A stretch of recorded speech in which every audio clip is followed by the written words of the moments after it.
Welcome, beautiful people, to the special edition of Senior Spotlight. I'm Rosemary, and I'm here at the Tulare County Food Link facilities. I recently had a request for a new no-bake recipe. And with the upcoming holidays, what better recipe than a no-bake chocolate peanut butter cookie?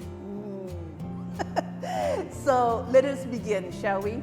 So I'm gonna turn on in a 4-quart pot on, you could do it on medium-low to medium.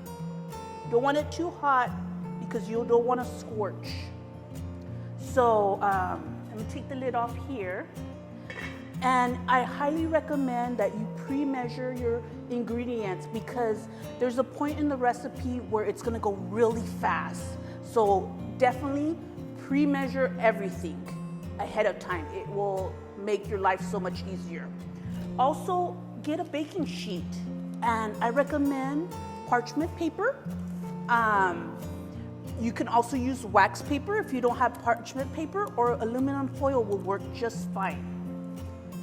Yeah, to scoop it out, you can use either a scooper or just use a regular spoon is fine too.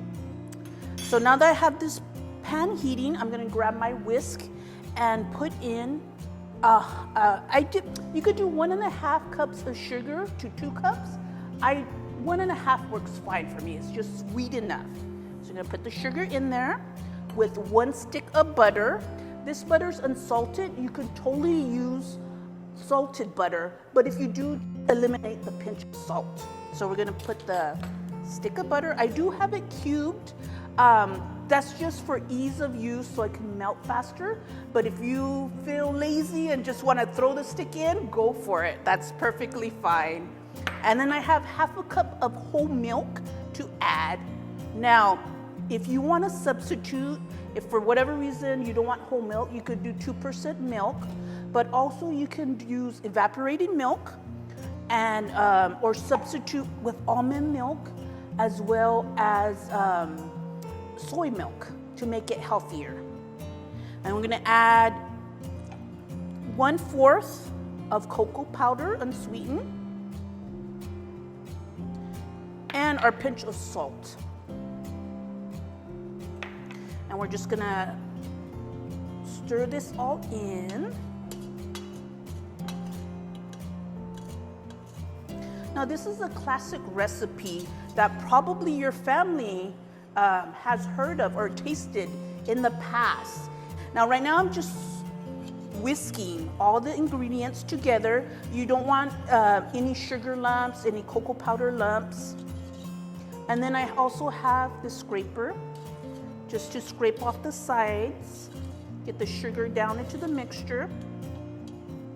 And what we're gonna look for is not only for it to be all melted together, but also we want it to come to a rolling boil. It's very important for this recipe that it gets to the right temperature. So you're gonna see here what it's looking like. It's looking like smooth there and melted. We got it all melted. So now we're just waiting for it to start to boil. This recipe, you can find it in various sources, either online or in cookbooks. And if you're interested, the Tulare Public Library has a wide range of cookbooks, and we have a couple here I brought to check out free with your library card. There's also all kinds of food cookbooks you can check out. Again, it is free with your library card. And I'm seeing here it's starting to boil, and I'm gonna show you here what it looks like. You can see it's getting light in consistency. And now that it's starting to boil, I'm gonna start my timer for 1.5 minutes. Started it. And you still do want to stir intravenously Just every once in a while you want to stir it at intervals, sorry. There you go. Again, I'm going to see if you can see it here, how it's bubbling there. This is good. This is what you want to see. You want the sugar to be able to crystallize. There. This is what's going to hold the cookie together. Now this cookie, you can totally change it up. If you want, you can use another type of nut butter. If you don't like peanut butter, cashew butter, almond butter, but also you can add coconut flakes. You can add raisins to it.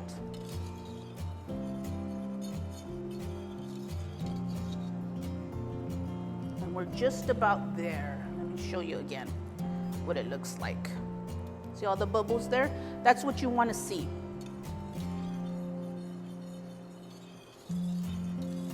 And we're almost there. And then now that we're getting close, we're gonna have to be kind of fast. Okay, now that it's 2 minutes is up, we're gonna take it off the burner. Turn off our flame here. And what we're gonna do is I'm gonna work over here and I'm gonna add the oats, the peanut butter, and you can use up to 3 cups of oats. I'm using personally 2 3/4 cup of oats because I find that made a better cookie.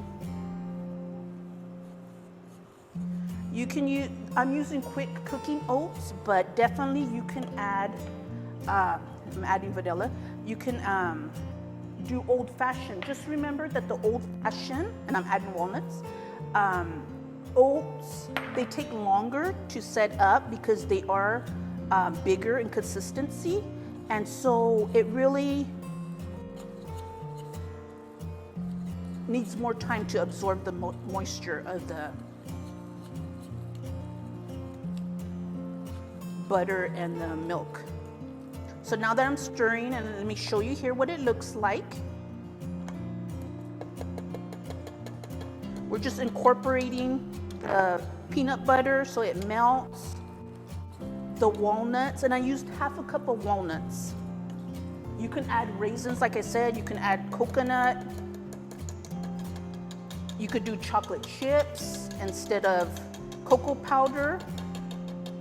It's really very customizable, except for the cooking time. And now that it's all incorporated, what I'm gonna do is I'm gonna put it in a cookie sheet that has our parchment paper. We have our parchment paper. Now comes the fun part of scooping it out. And you do want to be kind of quick about this because it does start to firm up pretty fast. So like I said, have it pre-measured. You can make them as big or as small as you want.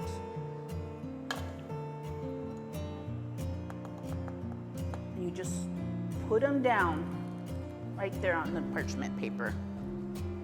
Ta-da! This is what they are. So I hope you enjoyed this recipe.